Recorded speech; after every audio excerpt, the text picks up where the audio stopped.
நண்பர்களே, ஒரு புதிய நிகழ்ச்சியோடு நாம் உங்களை சந்திக்கின்றோம். ஆரோக்கியம் மிக முக்கியமான ஒரு தேவை. ஒவ்வொருவரும் அதைத்தான் நாடிக்கொண்டிருக்கின்றார்கள். இதுல இங்கிலீஷ் மருத்துவமா, மூலிகை மருத்துவமா, வேறு மருத்துவங்களா, இயற்கை மருத்துவமா என்கின்ற ஒரு தடுமாற்றம் இருக்கிறது. ஆகவே இந்த விடயம் தொடர்பாக இன்று நாம் தெளிவாக பேச இருக்கின்றோம். அதனோடு தொடர்ச்சியாக இந்த விடயங்கள் தொடர்பாக நாம் பேசுவோம். மூலிகை வைத்தியர் அஞ்சலா ஜெகநாதன் எங்களோடு இருக்கின்றார். அவரோடு இந்த விடயங்கள் தொடர்பாக நாம் ஒன்று பேச இருக்கின்றோம். வணக்கம் அஞ்சலா. வணக்கம் அனாஸ். வணக்கம் நேர்களே. மிக நீண்ட நாட்களுக்கு பிறகு நாம் சந்திக்கின்றோம். முக்கியமான விஷயம் என்னன்னா, சரி, முதல்ல எனக்குள்ள பிரச்சனை என்னன்னா, இந்த மூலிகை வைத்தியம் எந்த நேரத்தில் எடுக்கலாம். ஆனா ஒவ்வொருத்தருக்கும் ஒவ்வொரு சந்தேகம் இருக்கிறது. இப்ப மூலிகை வைத்தியம் எடுத்தா உடனே சுகமாகுமா என்கின்ற ஒரு பிரச்சனை இருக்கிறது.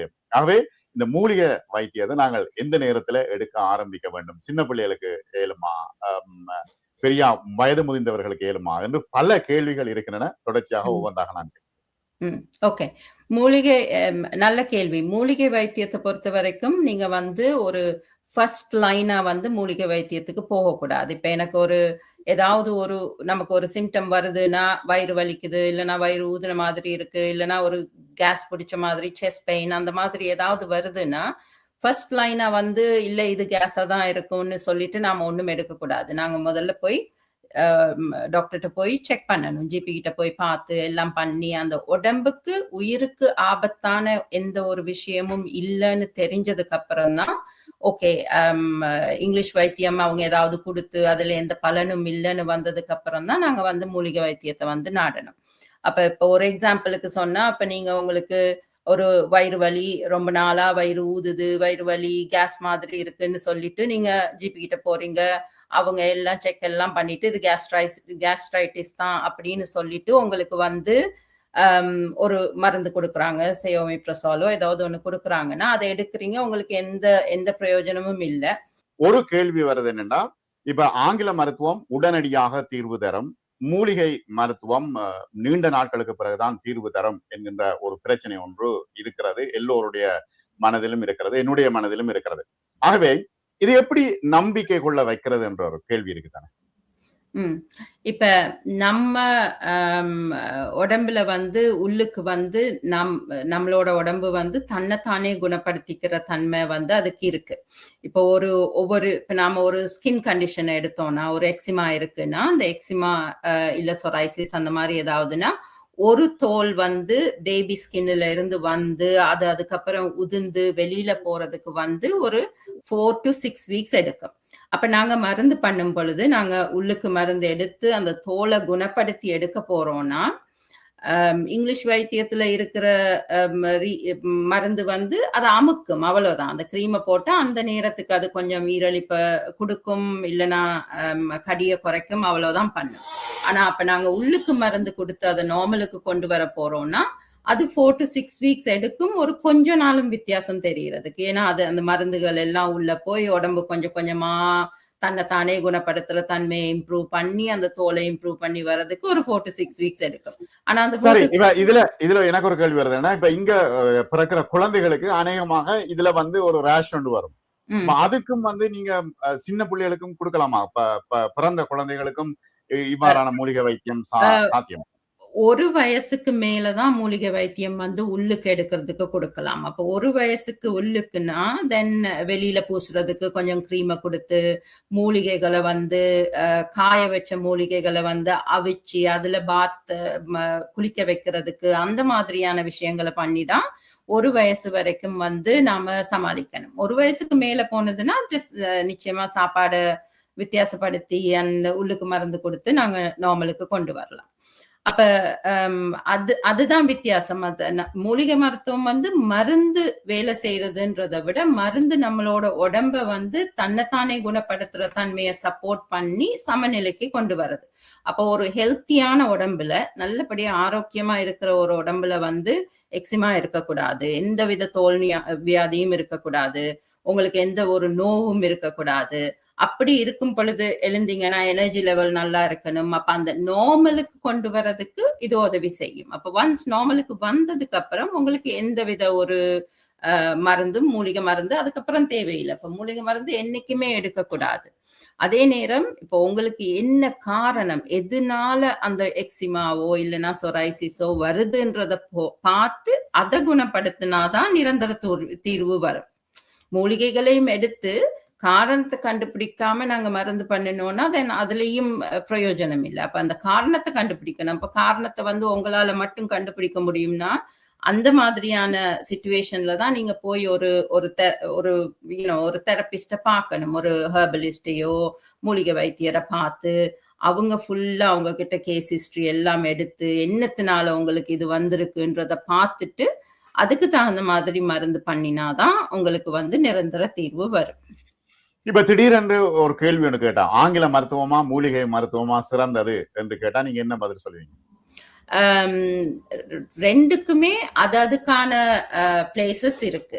ஆங்கில வைத்தியம் வந்து எமர்ஜென்சி ட்ரீட்மெண்ட்டுக்கு தி பெஸ்ட், வேற கேள்வியே இல்லை.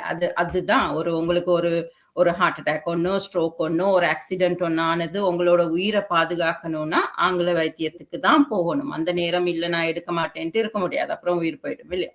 ஸோ அதுக்கு ஆங்கில வைத்தியம் இஸ் பெஸ்ட்.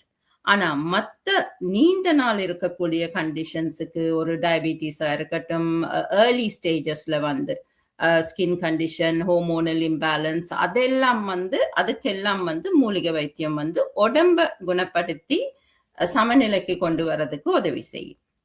இப்ப உங்கள்ட்ட வார நோயாளர்கள் அல்லது உங்கள்ட்ட வாரவர்கள் வந்து என்ன கண்டிஷன்ல வாராங்க?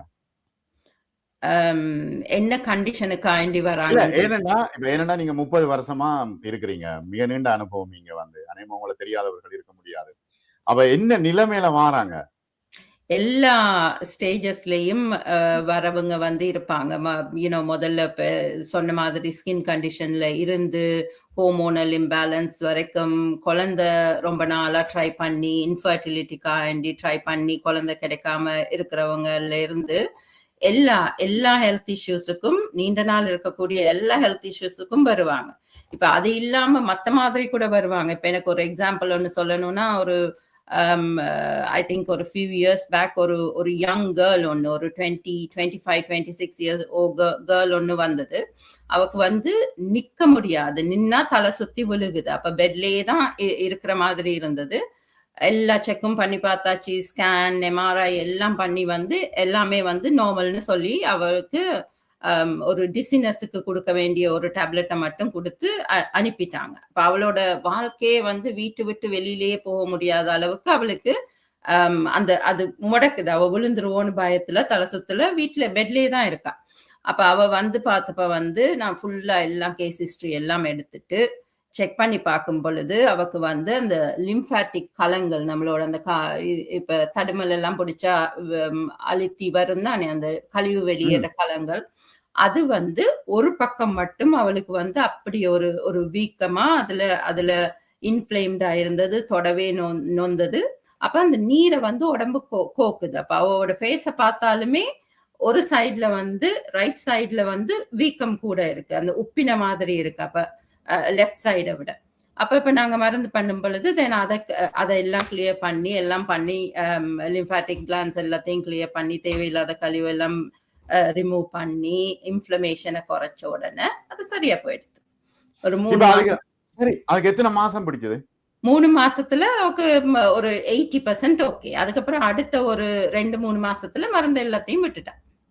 அப்ப ஏன் அதை வந்து ஆங்கில மருத்துவத்தால அதை டெஸ்ட் பண்ணி கண்டுபிடிக்க முடியாம போச்சு? அது தெரியாது தானே. இப்ப ஒரு கலங்கள்ல கழிவு வெளியேற ஆங்கில மருத்துவம் பாக்குறது வந்து உயிருக்கு ஆபத்தான ஏதாவது ஒரு விஷயம் இருக்கா, அங்கன ஒரு கட்டி இருக்கா, இல்லைன்னா டேமேஜ் இருக்கா அப்படின்றதான் பாக்குது இல்லையா. இப்ப இதுல கலங்கள்ல வந்து கொஞ்சம் கூட அவ தூங்கி எழுந்திருக்கும் பொழுதுதான் அப்படி கூட வருது. அப்ப அந்த நேரத்துல சேர்றது வந்து ஒரு எம்ஆர்ஐல போய் பார்க்கும் பொழுது தெரியாது.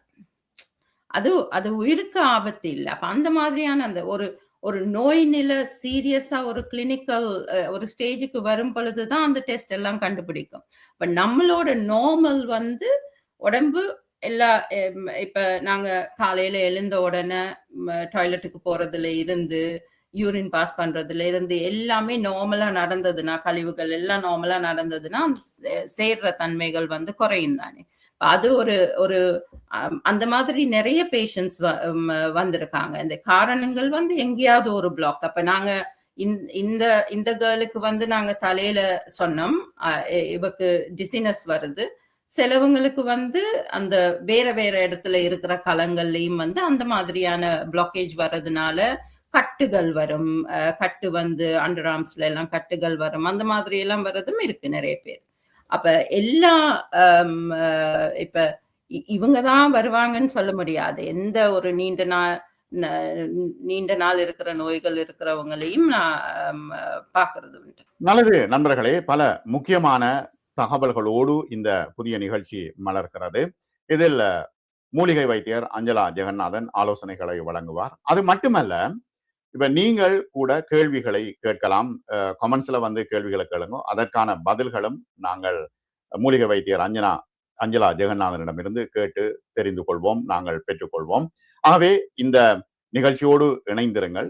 தொடர்ச்சியாக இந்த நிகழ்ச்சி ஒளிபரப்பாகும் என்பதை நாம் நேயர்களுக்கு அறிய தருகின்றோம். நன்றி நண்பர்களே.